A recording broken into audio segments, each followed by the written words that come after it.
ഇന്ന് രാവിലെ എണീറ്റപ്പാടെ നമ്മളെ വീട്ടിൽ നിന്ന് കൊടുന്നില്ലേ തയ്യ കഞ്ഞിക്കൂർക്കട. അപ്പൊ അതിന് കുറച്ച് വെള്ളമൊക്കെ ഒഴിച്ചെടുത്തിട്ട്, അതിന് മാത്രമല്ല പിന്നെ നമ്മുടെ കുറച്ച് മുളക് തേയും കാര്യങ്ങളൊക്കെ നിൽക്കുന്നുണ്ട്, അതിനും വെള്ളം ഒഴിച്ചെടുത്തിട്ടുണ്ട്. വല്ലപ്പോഴേ എനിക്ക് തോന്നാറുള്ളൂ കേട്ടോ അതുപോലെ വെള്ളം ഒഴിച്ചെടുക്കണം എന്നുള്ളത്, അല്ലെങ്കിൽ ഞാൻ മൈൻഡ് തന്നെ ചെയ്യാറില്ല. രാവിലത്തെ അടിച്ചാലും തുടക്കലും കഴിഞ്ഞിട്ട് ഞാൻ തലേ ദിവസത്തെ പൂവ് ഇട്ടതുണ്ടല്ലോ അതൊക്കെ ഒന്ന് വൃത്തിയാക്കിയിട്ട് പിന്നെ വീണ്ടും ചാണകമൊക്കെ മെഴുകിയിട്ട് പിന്നെ ഞാൻ കുളിക്കാൻ നട്ടാ വിചാരിച്ചത്. അപ്പൊ കുളി കഴിഞ്ഞ് വന്നിട്ട് പിന്നെ പൂക്കളിടാൻ വിചാരിച്ചു. നമ്മുടെ ഇവിടെ ഒരു കവറ് പൂവിന് 50 രൂപ വെച്ചിട്ടാണ് വെക്കുന്നത്.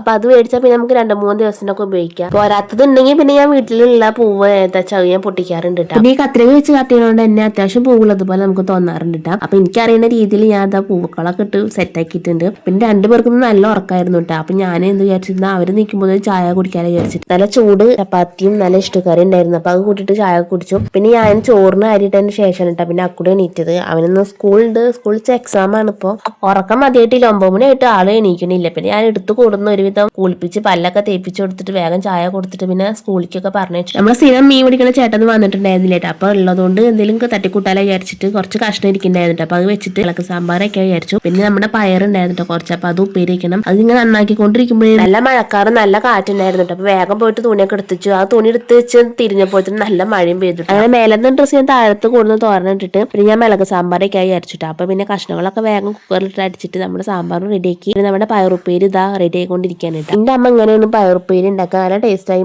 പയറുപ്പേരിക്ക്. അത് പയറുപ്പേരും പപ്പടും നമ്മുടെ സാമ്പാറും കൂട്ടിയിട്ട് ഇന്ന് ഉച്ചയ്ക്ക് ചോറിട്ട് അതിനിടയിൽ ഞാൻ പിന്നെ അമ്മ കഞ്ഞി കൊടുത്തു. പപ്പടം ഉണ്ടെങ്കിൽ ആള് പിന്നെ വേഗം കഞ്ഞി കുടിക്കാനൊക്കെ ഇരിക്കും. അപ്പൊ ഇന്നത്തെ വീഡിയോ ഇത്രയുള്ള വീഡിയോ ഇഷ്ടപ്പെട്ട സപ്പോർട്ട് ചെയ്യണേ. ബൈ.